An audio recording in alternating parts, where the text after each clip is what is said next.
Welcome y bienvenidos. I'm Malena Gonzalez Cid, Executive Director of Centro Cultural Aztlán.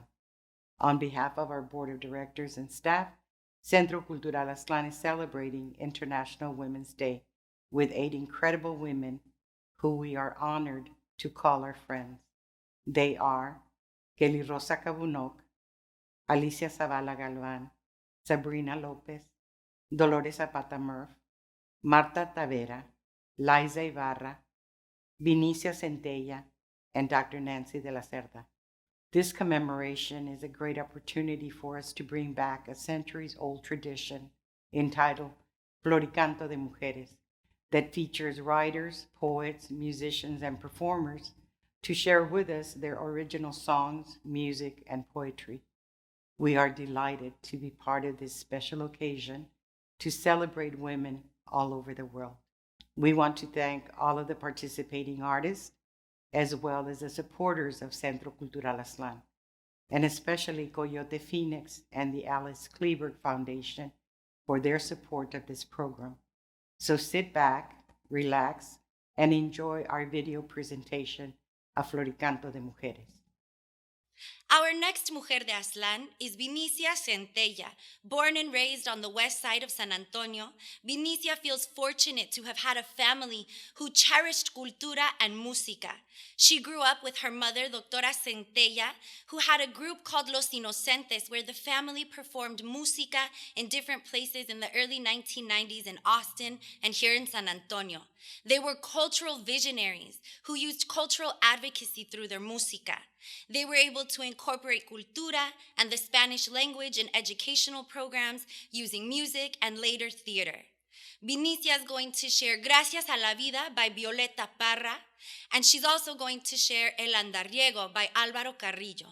For Vinicia, Floricanto is how musicians and poets and bohemios understood and found meaning in life. Muchas gracias, Vinicia.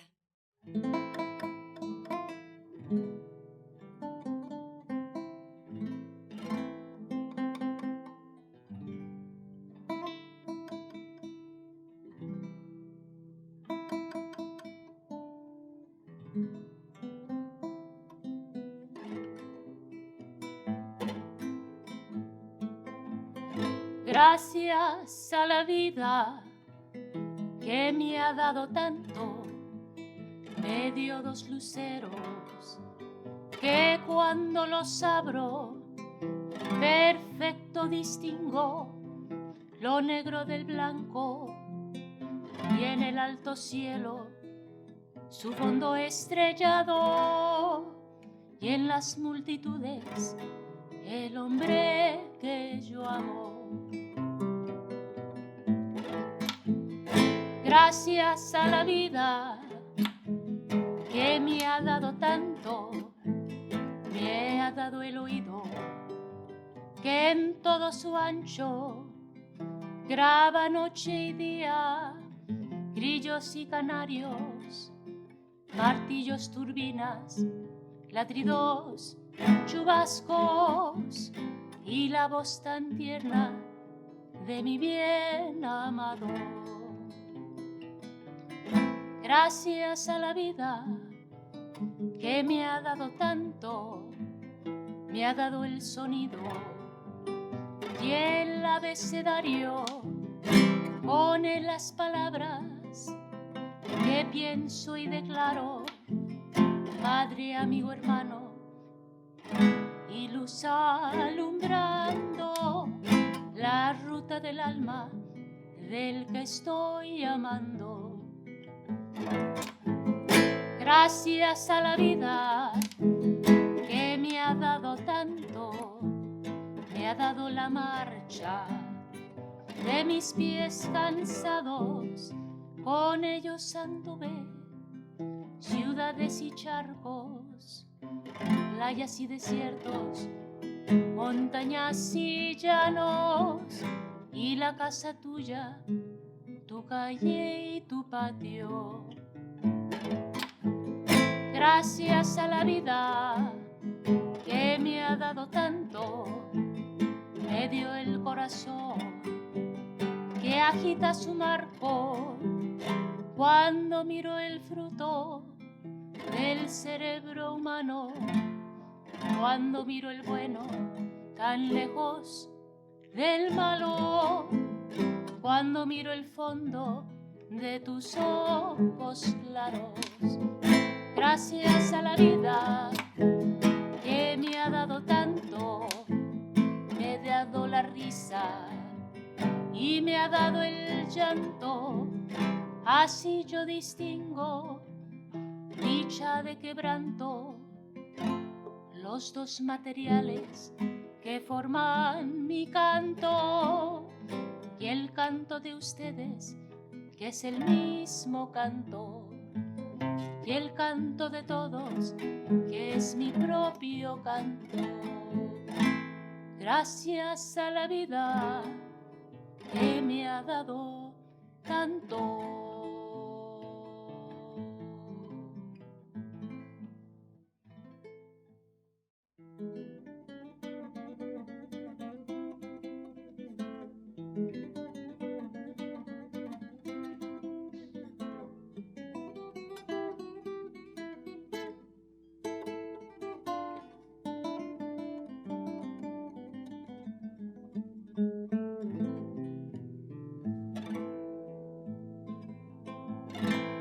Yo que fui del amor ave de paso, yo que fui mariposa de mil flores, hoy siento la nostalgia de tus brazos, de aquellos tus ojazos, de aquellos tus amores. Ni cadenas ni lágrimas me ataron, mas hoy siento la calma y el sosiego. Perdona mi tardanza, te lo ruego, perdona el andariego que hoy te ofrece el corazón.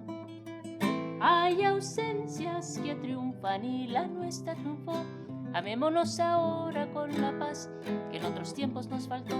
Y cuando yo me muera, ni luto, ni llanto, ni nada más hay junto a mi cruz. Yo solo quiero paz, solo tu corazón. Si recuerdas mi amor, una lágrima viérteme por última vez y en silencio dirás una plegaria y por Dios, olvídame después.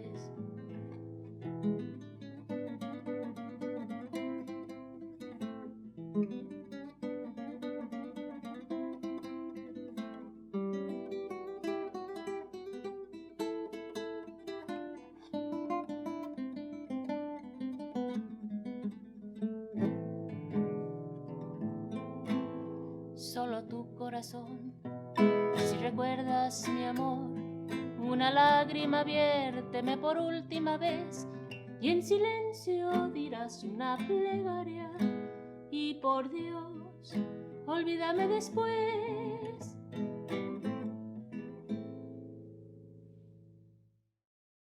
This mujer de Aztlán, Nancy de la Cerda, was born and raised on the west side of San Antonio. She received a Ford doctoral fellowship and earned her PhD at UT Austin in 1977. Since her first visit to a library, Nancy longed to write and have a book on the library shelf with her name on it. As a former educator at all levels, Nancy likes to incorporate stories that are often neglected and untold in her writing. Currently, Nancy's working on self-published works related to the histories often untold here in Texas. She really likes Tejano history, and she encourages all of you to share your stories with your youth and the people in your familia so that they might self-publish their own work. Muchas gracias, Nancy. Hi, I'm Nancy de la Cerda.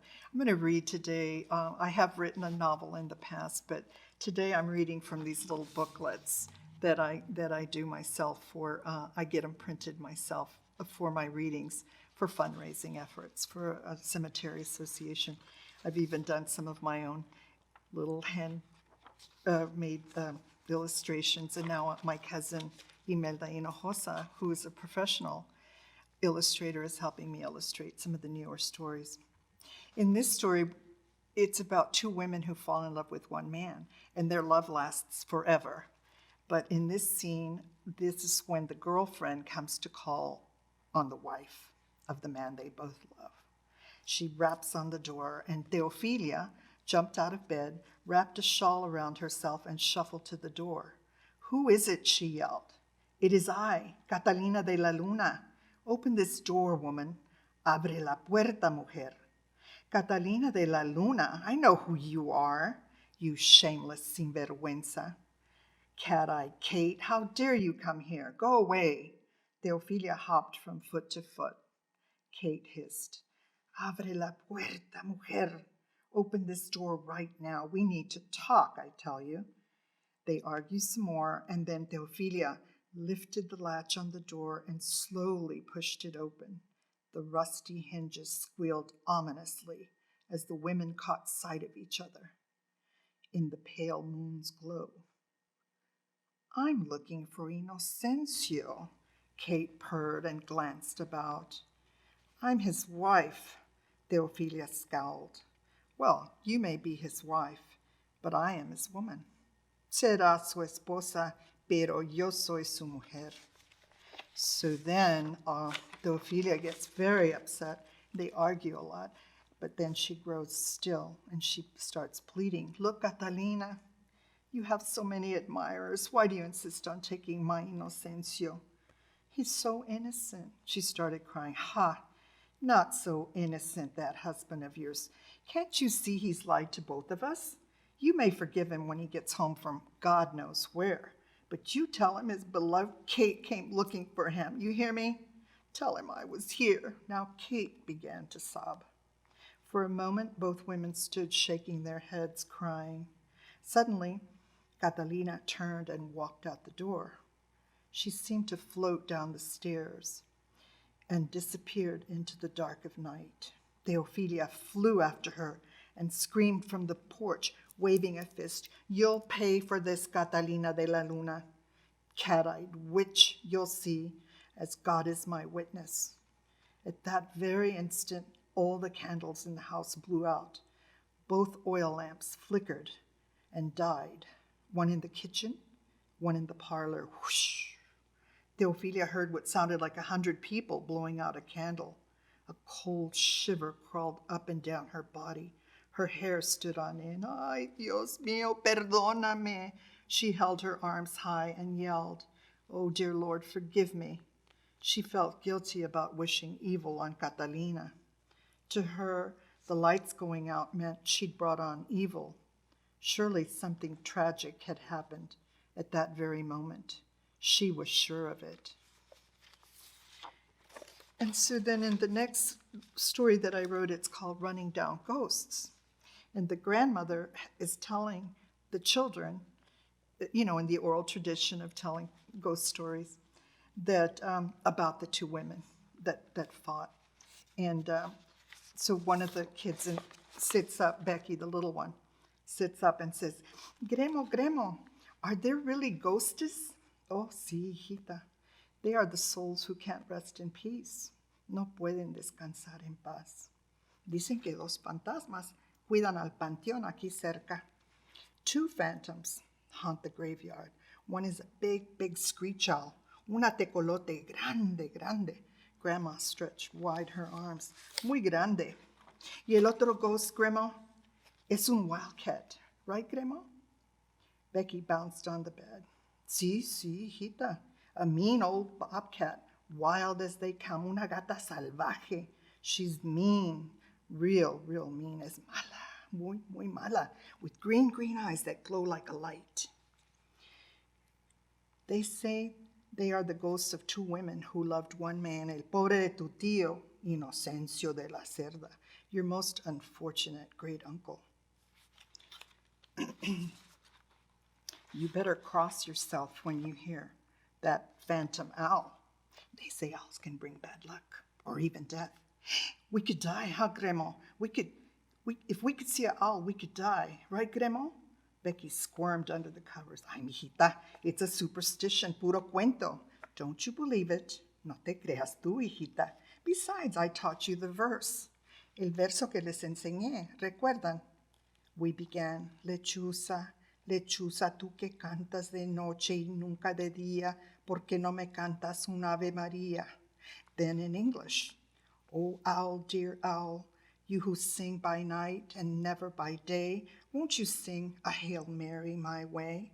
You say that when you spot an owl. You better believe it'll fly away, Grandma sighed. And then it was bedtime.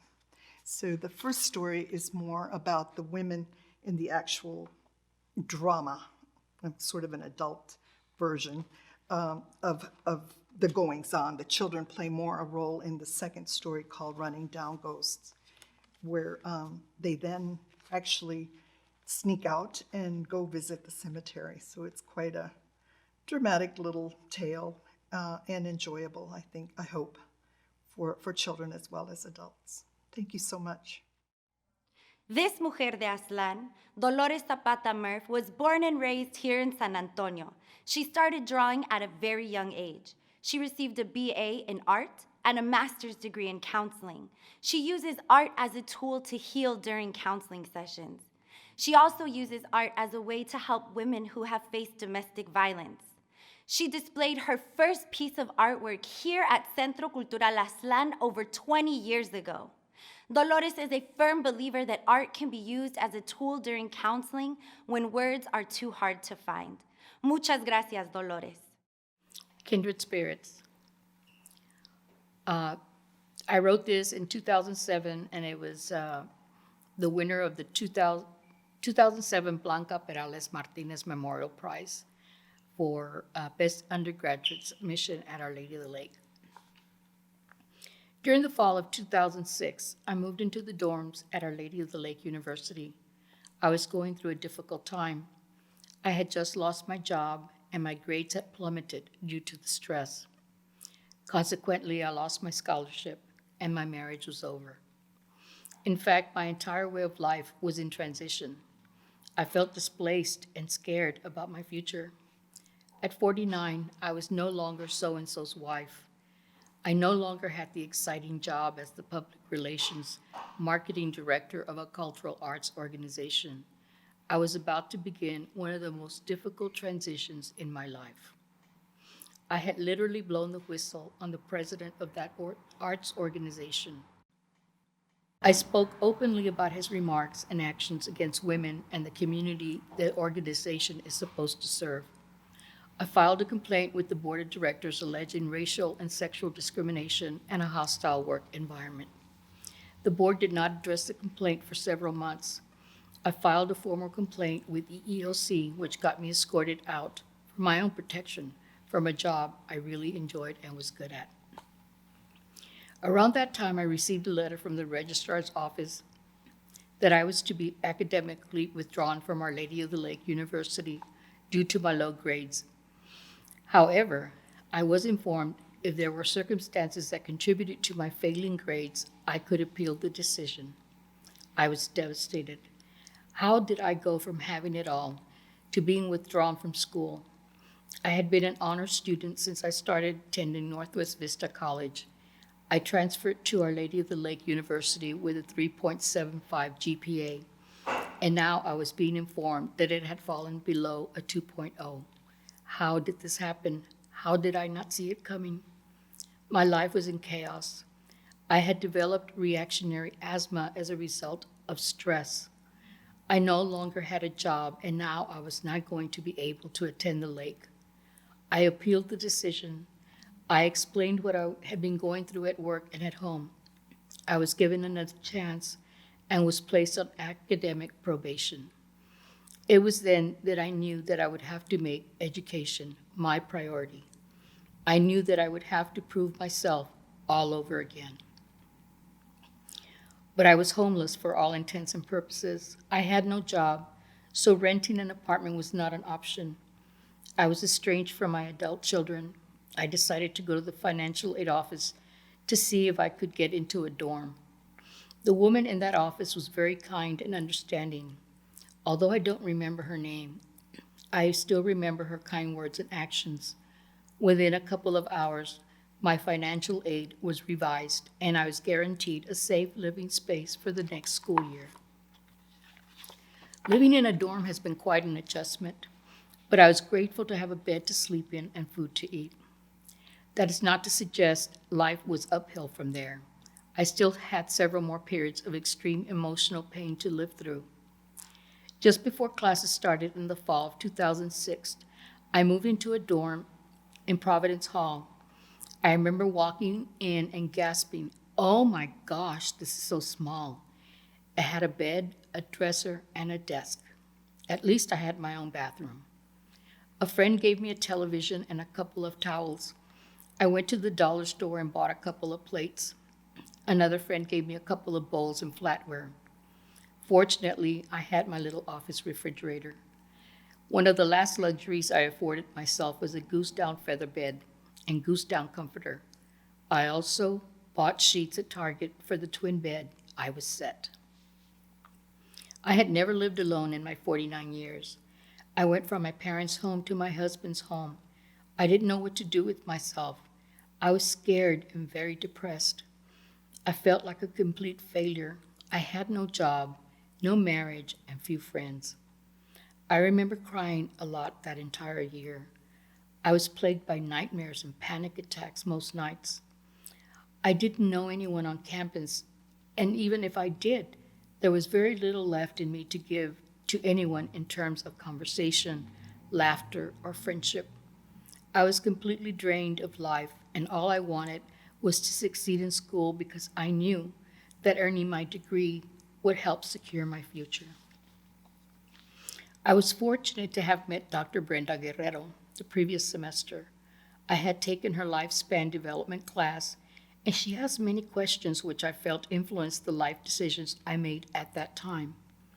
I enjoyed her teaching style, and although I felt her exams were difficult, I learned quite a bit about my own life's experiences by taking that class. I was eager to begin the death, dying, and grieving class for which I had registered for in the fall of 2006. That class, as well as carrying notes I received from Dr. Guerrero during that transitional semester, saved my life. I remember one of the assignments was to write about a major loss in my life that was comparable to dying. Oh my God, where do I begin? I had lost my job, my marriage, my children were not speaking to me. People I thought were my friends did not want to be seen with me in public because of the complaints I filed with EEOC. I had lost my home in the burbs, complete with the pool I personally designed. I was living in a tiny cell on campus. At times I felt like Sor Juana Inés de la Cruz. It seemed as if all I did that year was write and cry. One night I had a very bad nightmare, so bad that I was thrashing about and fell out of bed. I remember lying on the floor and sobbing, deep, wrenching cries close to howling. I couldn't stop crying. I was grieving the life I used to have. I was grieving the end of my 25-year marriage, the loss of respect of my friends. I was deeply wounded in so many ways. I got up and I looked out the fourth floor window and wondered if I could open that window and jump, would I die? I was so very depressed and lonely. I felt abandoned. I stood very still by the window and looked at the lake reflecting the red hue of the Khan's appliance store sign. I blew my nose and climbed back into bed. I was drained and overwhelmed with sadness and loss. As I fell asleep, I felt as if someone had climbed into bed with me. A sense of peacefulness came over me. I was not afraid. I was not asleep. I was aware that there indeed was someone else in the bed with me.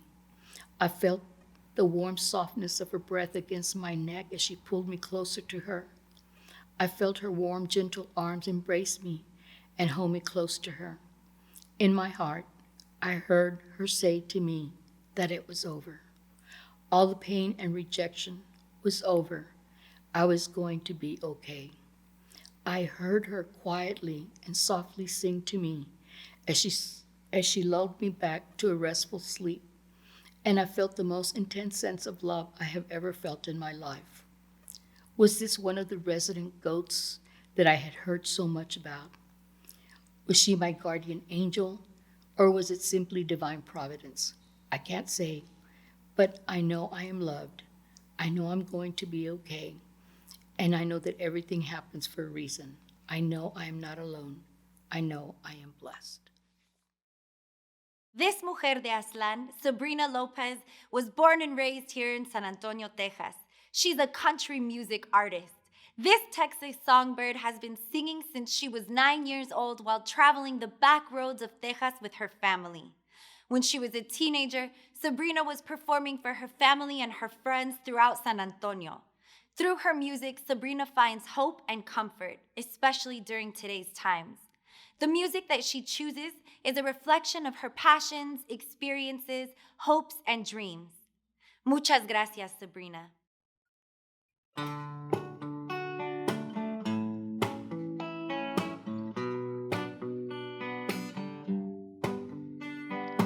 It's not easy loving a woman like me. At times I don't even want to be around me. You're a strong man, love me through the highs and lows. And if I don't tell you, well, I hope you know. You're my best friend. Look forward to every night we get to spend, cuddled up on that big old chest.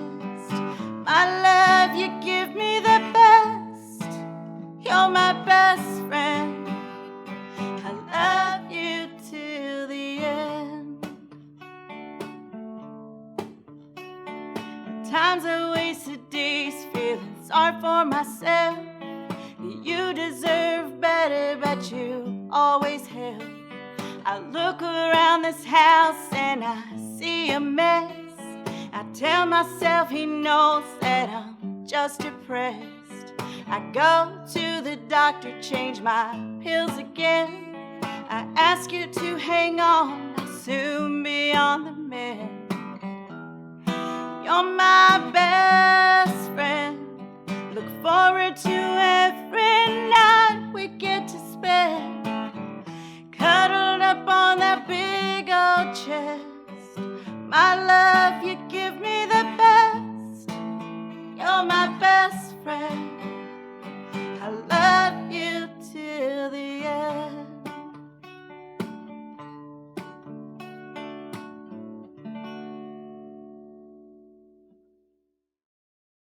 This mujer de Aztlán, Marta Tavera, was born in Monterrey, Mexico. She is a multidisciplinary artist who expresses herself through painting, drawing, photography, sculpture, literature, and floral design. While in Mexico, Marta was a TV and voiceover actor. Now, poetry is her passion. Marta believes that art is how people interpret life around them. This piece that Marta shares is about a special dress that her mother made her out of her wedding dress. Muchas gracias, Marta. Este poema va dedicado a mi mamá y a mis ancestros, liberando a mis ancestros. Cuando era niña, mamá me regaló su vestido de novia y lo hizo en una bata para mí, para ti. Te regalo mi vestido blanco, blanco de novia, de seda brillante, suave. Extiende tus brazos, brazos de niña, ojos brillantes, con chispa de luz del alma mía, con luz del alma mía. Ojos de fe, cristalina como agua pura, pureza en espíritu, pureza de tu cuerpo. Te regalo mi vestido blanco y lo hago a tu medida, para que lo uses al dormir y proteja tus sueños, para que lo uses al danzar y al cantar y recuerdes quién eres, mi niña. Yo sé que a veces me observas, me miras, te pones mis zapatos amarillos de charol y caminas coqueta, te quieres parecer a mamá y danzas y cantas, te cambias de vestuario para que yo te observe y te aplauda.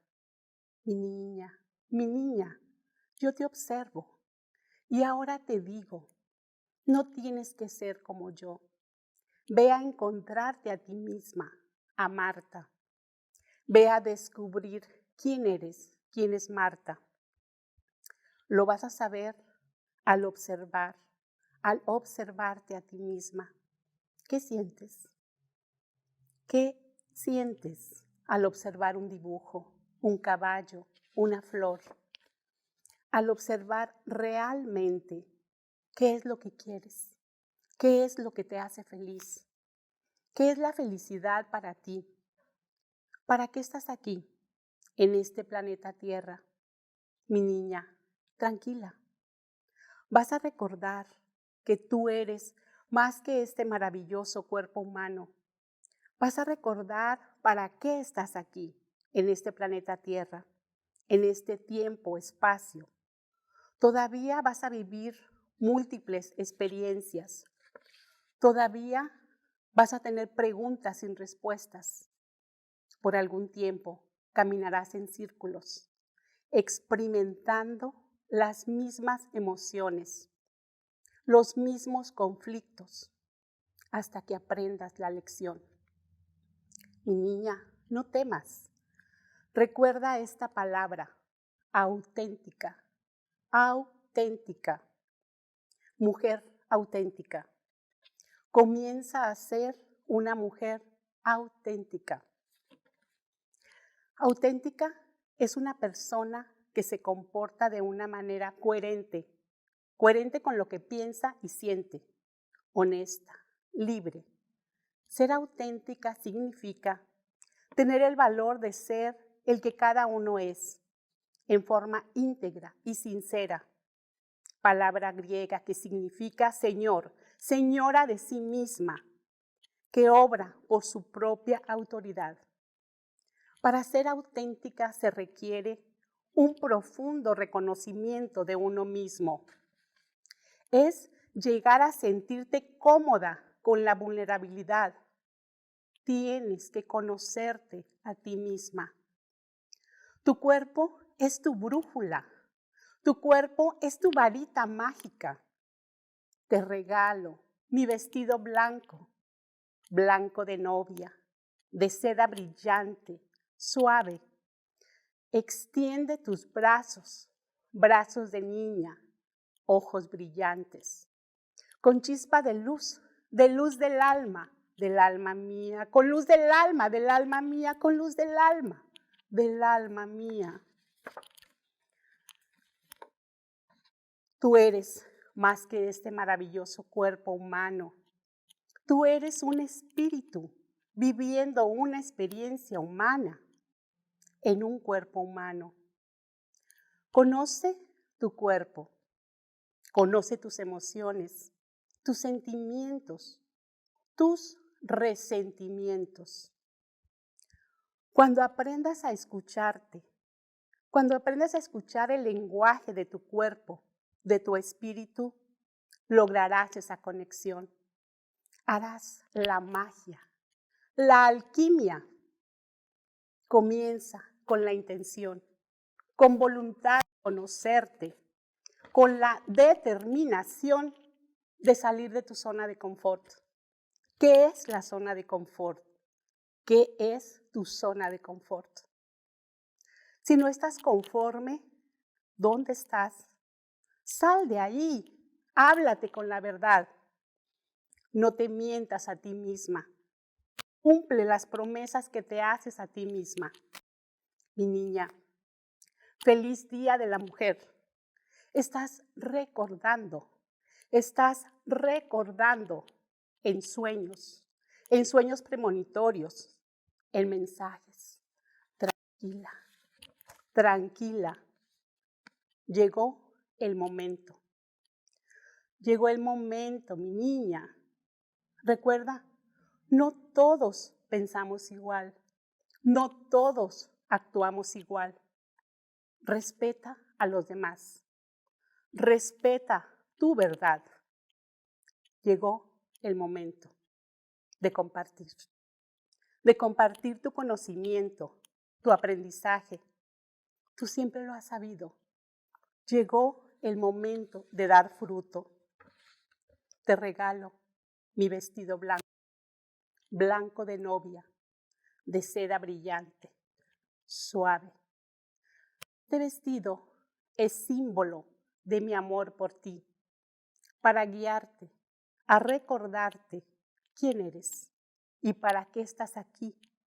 Extiende tus brazos, brazos de niña, ojos brillantes, con chispa de luz del alma mía, de luz del alma mía.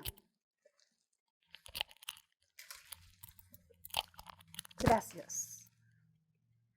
This mujer de Aztlán, Alicia Zavala Galvan, is a native of San Antonio. She's a bilingual, biliterate poet, independent scholar, playwright, editor, and artist.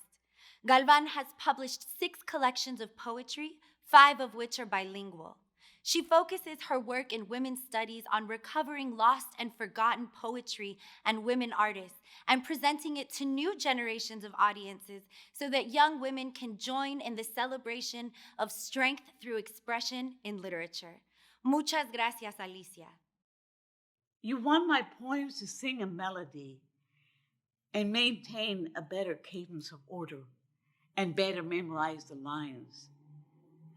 But haven't you heard the last gasps for air of those who thought they would still be alive?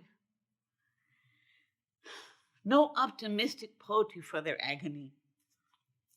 Never again will I be able to purse my lips to make music without thinking of that tragic wheezing.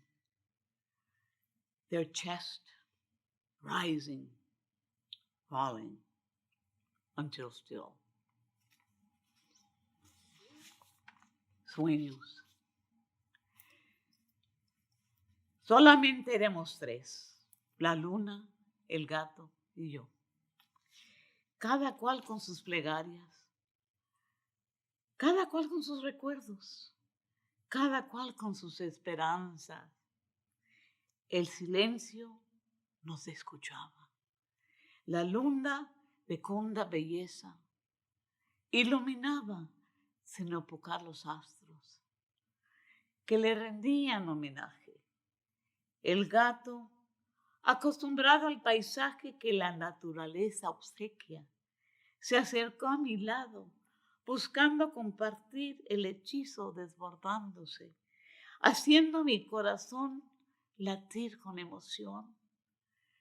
Yo no buscaba otra cosa que contemplar. English translation of sueños, dreams. Dreams. We were only 3, the moon, the cat, and I. Each one with their petitions, each one with their memories, each one with their hopes. The silence listened to us. The moon, fertile beauty, illuminated without occluding the stars that offered it homage. The cat, accustomed to the landscape that nature bestows, came near my side, seeking to share the overflowing bewitchment, making my heart beat with emotion. I was not looking for anything more than to contemplate. And for the future generation and those that we will keep remembering, for the future and the memories that they will hold of us, hopefully, with this pandemic. For Adrian. And even when you grow enough to remember sounds and visual memories, will there be enough of me to build a pale composite? Not blurred like a badly focused lens. What will you remember? Color of hair, color of eyes, the physical build, the sound of when I spoke to you, or the warmth of my body as you cuddled up, I holding you, forming a womb with my body to envelop any disturbance into silence or you sleep. My name is Keli Rosa Cabunoc Romero. I was born and raised in Santana, California, and I have called the west side of San Antonio my home for almost a decade. I grew up listening to music and dancing ballet folklorico. I picked up my first jarana when I was 13 years old, and I've been playing ever since. I'm a multidisciplinary artist. I do theater, dance, música, and cultura. I'm gonna share a few sones with y'all from Son Jarocho, which is music from the south of Veracruz, Mexico. The first son I'm gonna share is called El Chocolate. I dedicate it to all the abuelas and tías who always had us at their kitchen table batiendo chocolate for us, giving us pan con chocolate. The other song I'm gonna play is La Morena. It's a song that I dedicate to all of the mujeres that are piscando nuestra comida, that are picking our food right now. So I hope you enjoy these two sones. Muchas gracias.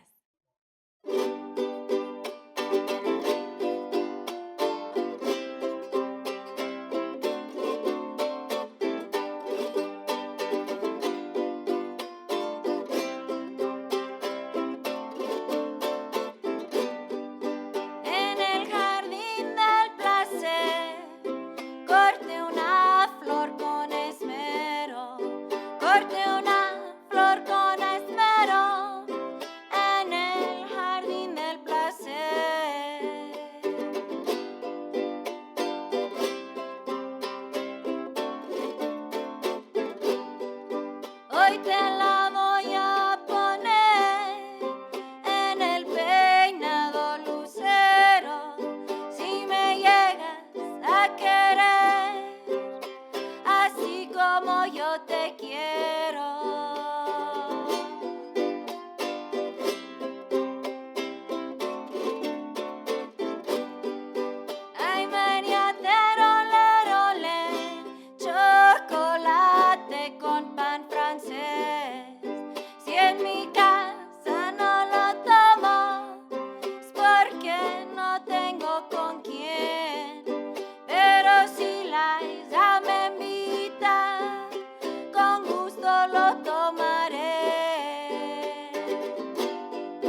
This mujer de Aztlán was born and raised on the west side here in San Antonio. Liza Ybarra became interested in theater arts and poetry after a high school teacher inspired her. Ever since, she has been involved in Chicano theater, in music, in poetry, and all kinds of different arts around the city. The piece that Liza is going to share with us is a piece that she wrote shortly before COVID shut the world down. It is a piece about domestic violence and the women who fall victim and feel that they have no power. Liza wanted to remember her very good amiga, mujer, Dominga, who was lost to domestic violence. Liza wants to share that domestic violence has risen in partnership since COVID, and she wants mujeres to know that you have a way out. There's a support system for you. You just have to take the first step. Muchas gracias, Liza. Hola amigos, Liza Ybarra aquí en San Antonio, Texas, aquí en la casa del Centro Cultural Aztlán. Es un privilegio estar aquí y también de compartir esta canción, Víctima no seré. Espero que le guste.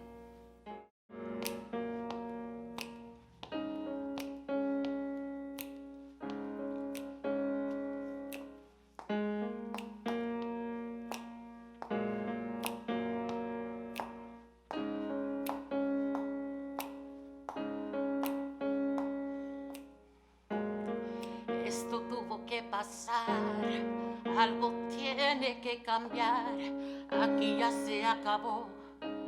La tristeza y el dolor ya no puede continuar, las cadenas del dolor, todo va a estar mejor. Todo va a estar mejor. Puedes superar el dolor. Algo tiene que cambiar.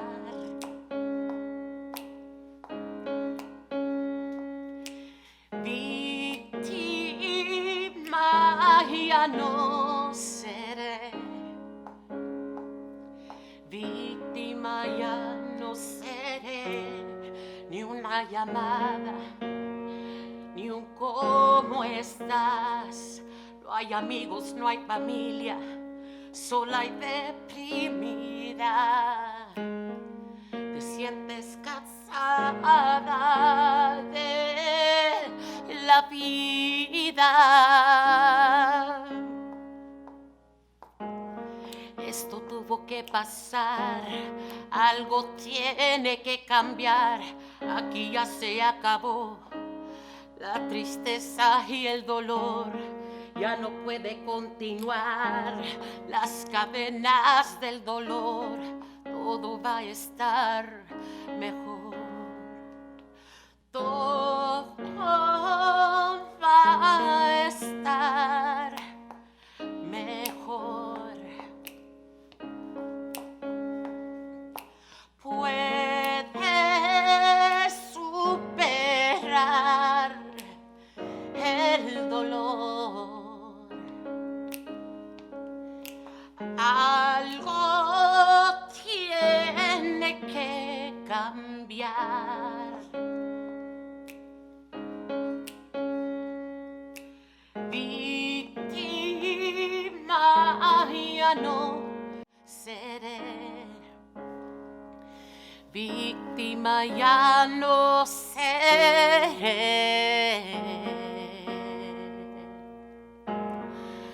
No seré. No, no, no seré. No seré. No seré.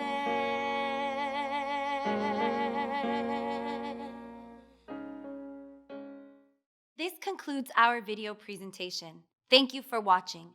For additional information on Centro Cultural Aztlán and upcoming events, please visit our website at www.centroaztlan.org or look us up on Facebook, Twitter, and Instagram.